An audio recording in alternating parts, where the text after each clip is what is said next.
चुनाव आयोग को क्या क्या फटकार लगाई है, आप उसका उल्लेख कर रहे हैं।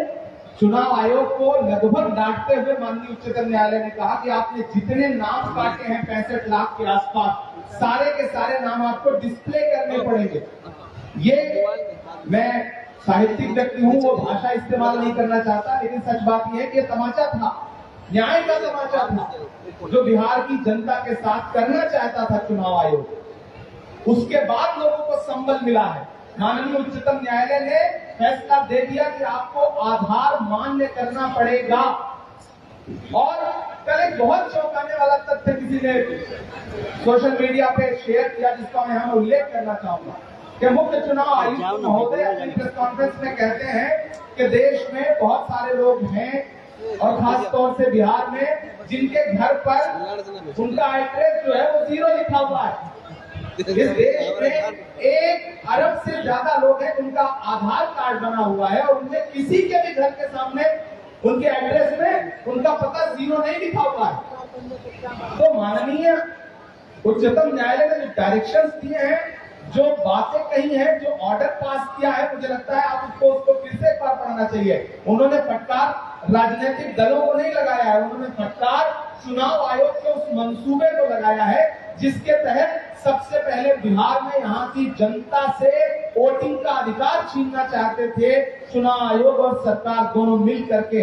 अगर वोटिंग अधिकार छीन गया तो बिहार की जनता को समझना पड़ेगा, अगर आपका मतदाता पहचान पत्र गया तो आपके हाथ से राशन गया, आपकी नौकरी गई, आपको अदृश्य मान लेगी सरकार, आपके वजूद को नकार देगी सरकार। इसलिए ये आपके वजूद को बचाने की लड़ाई है। जी, अगला प्रश्न। इमरान जी, चुनाव आयोग ने प्रेस कॉन्फ्रेंस किया और राहुल गांधी को 7 दिनों के अंदर माफी मांगने को कहा है और सर्टिफिकेट भी मांग रहे हैं स्पेशल इंटेंसिव रिवीजन को लेकर।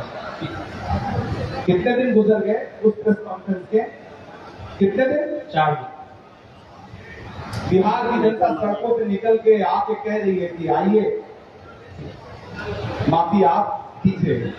बिहार की जनता ही राहुल गांधी पर जो धमकी दी गई है चुनाव आयोग के जरिए, उसका जवाब बिहार की जनता दे रही है। नेता प्रतिपक्ष को उसका जवाब देने की आवश्यकता नहीं है।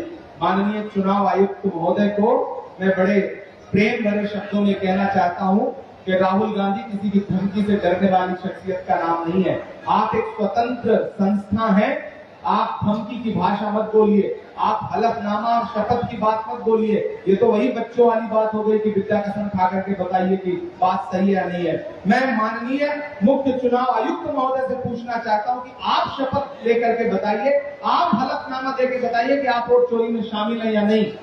चुनाव आयोग वोट चोरी में शामिल है या नहीं? अगर नहीं शामिल है तो फिर लाखों लोगों के जो वोट काटे गए हैं वो किसकी शहर पर काटे गए हैं, ये चुनाव आयोग बताए। जी, अगला सवाल। क्या लगता है जो आप आरोप लगाते हैं इंडिया अलायंस के लोग कि बीजेपी चुनाव आयोग मिलकर SIR करवा रही है, क्या ये सच है? मुझे लगता है कि मीडिया के साथियों को खोजी पत्रकारिता का जो भाव है उसे जगाना चाहिए। आप खुद पाएंगे कि बिना सरकार की मिली भगत के इतने बड़े पैमाने पे चुनाव आयोग मतदाताओं के नाम कैसे काट सकता है। जो लोग जमीन पे मौजूद हैं, जो लोग अपने घरों में बैठे हैं और जो लोग कहीं है ही नहीं, उनके नाम जोड़ दिए गए हैं। 80 फीट के मकान में 80 लोग कैसे रह सकते हैं, ये सवाल आपको चुनाव आयोग से पूछना चाहिए। और उस दिन मुझे लग रहा है प्रेस कॉन्फ्रेंस में कई स्वतंत्र पत्रकारों ने ये सवाल पूछे थे, आज भी वो सारे सवाल अनुत्तरित हैं।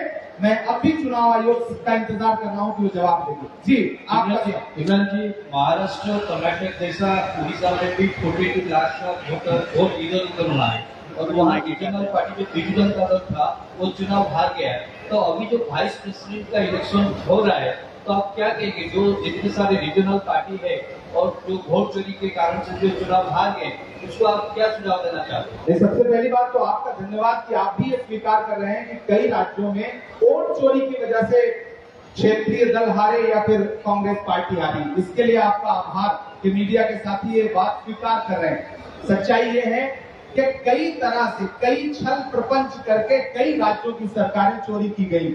महाराष्ट्र की सरकार लोकसभा चुनाव और विधानसभा चुनाव के बीच में जो मतदाताओं का अंतर है वो अपने आप में चौंकाने वाला है, डराने वाला है कि कितने बड़े पैमाने पे नए मतदाता जोड़े गए। कहीं नए मतदाता जोड़े गए, कहीं पुराने जो चंप वोटर थे उनके नाम काटे गए। कुल मिलाकर के ये बहुत बड़ा षड्यंत्र है। और अब एक नया बिल लेकर के सरकार आई है कि जो थोड़ा बहुत साहस दिखाने वाले राज्य के मुख्यमंत्री बचे हों उनको बिल ला करके डरा दिया जाए। लेकिन इस सरकार को ये समझना चाहिए कि दिया बुझने से पहले बहुत ज्यादा फड़फड़ाता है। आपका डर, आपका औरा, नरेंद्र मोदी जी का बिहारी भाषा में कहूं तो भौकाल, सब कुछ राहुल गांधी जी ने इस यात्रा में एक झटके में समाप्त कर दिया है। आज बिहार के किसी कोने में चले जाइए, आप नाम ले लीजिए, सामने से 5 साल का बच्चा वोट चोर, वोट चोर, वोट चोर का नारा लगाता हुआ मिल जाएगा। इमरान भाई, आप जिस मकान संख्या 0 की बात कर रहे हैं, चुनाव आयुक्त ज्ञानेश कुमार कहते हैं कि जिनके पास घर नहीं होता, जिनके सर पे छत नहीं होता, उनका मकान संख्या 0 होता है। राहुल गांधी, तेजस्वी यादव देश को गुमराह करते हैं। चुनाव आयुक्त महोदय से पहला सवाल यह पूछिए कि 80 फीट के मकान में 80 मतदाता कैसे हो सकते हैं? कैसे हो सकते हैं? 8 फीट के मकान में 8 फीट के मकान में 80 मतदाता कैसे हो सकते हैं? एक ही मकान नंबर पर 200, 250, 300 मतदाता कैसे रजिस्टर्ड हो सकते हैं? माननीय चुनाव आयुक्त महोदय को मीडिया के माध्यम से मैं कहता हूं कि राजनीतिक भाषा बोलना बंद करिए। हम मुख्य चुनाव आयुक्त महोदय का वर्जन जानना चाहते हैं, भाजपा के प्रवक्ता का नहीं। सर, क्या लगता है मोदी सरकार अल्पसंख्यकों को टारगेट करती है? कभी SIR, कभी NRC, कभी CAA के नाम? भाजपा की पूरी राजनीति नफरत की बुनियाद पर टिकी हुई है और नफरत खत्म होगी।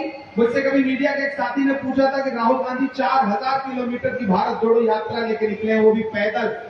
तो मैंने कहा हाँ निकले हैं, लंबा टास्क है, लंबी चुनौती है, क्योंकि राहुल गांधी जी जानते हैं जब तक इस देश में नफरत खत्म नहीं होगी तब तक भाजपा खत्म नहीं होगी।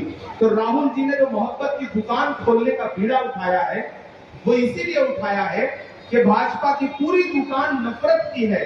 अगर उस नफरत की दुकान का शटर बंद हो जाए और मोहब्बत की दुकान का शटर खुल जाए तो नरेंद्र मोदी जी पुनः वापस गुजरात लौट जाएंगे। सर, एक लास्ट सवाल आपसे। एक मोहित जी उधर पीछे एक सवाल पूछ रहे हैं। जी मोहित जी, माइक वहां तक दिया जाए, पीछे माइक भिजवा दीजिए। इमरान जी आदाब। मेरा सवाल ये है कि आप लोग लगातार SIR के खिलाफ बिहार में जो है वोट यात्रा कर रहे हैं, राहुल गांधी खुद गाड़ी से चल रहे हैं। मैंने खुद एक स्टोरी की थी गया में भी एक गांव में 65 मतदाताओं का नाम काटा गया था। मेरा सवाल आपसे ये है कि जो 65,64,000 मतदाताओं के तो नाम काट दिए गए, आपके पास क्या ऐसा सिस्टम है कि जो लोग जिनका नाम काटा गया है उनको कैसे आप जुड़वाएंगे? आप उसको लेके क्या रणनीति आपकी है, क्या प्रक्रिया आप लोग अपना रहे हैं? बहुत महत्वपूर्ण सवाल है। सबसे बड़ा जो काम राहुल गांधी जी ने किया वो ये किया कि जिनके नाम काटे गए थे और जिनके संभावित तौर पर नाम कट जा रहे हैं, जिनको पता भी नहीं है कि उनका नाम काटा गया, उनको जागरूक किया, उनको ये बताया कि आपके अधिकार किस तरह से डिलीट कर दिए जा रहे हैं मतदाता सूची से। सबसे बड़ा काम राहुल गांधी ने ये किया कि वोट चोरी पकड़ी और पकड़ करके राहुल गांधी जी जैसी विश्वसनीय आवाज ने देश के सामने डेटा रख दिया एक विधानसभा का कि इतने वोट यहाँ पर फर्जी हैं, उनकी संख्या 1 लाख के आसपास है। ये सबसे बड़ा कंट्रीब्यूशन है देश को बचाने का, लोकतंत्र को बचाने का, संविधान को बचाने का। जनता को ये समझना पड़ेगा कि अगर आपका वोट डिलीट हुआ, वोटर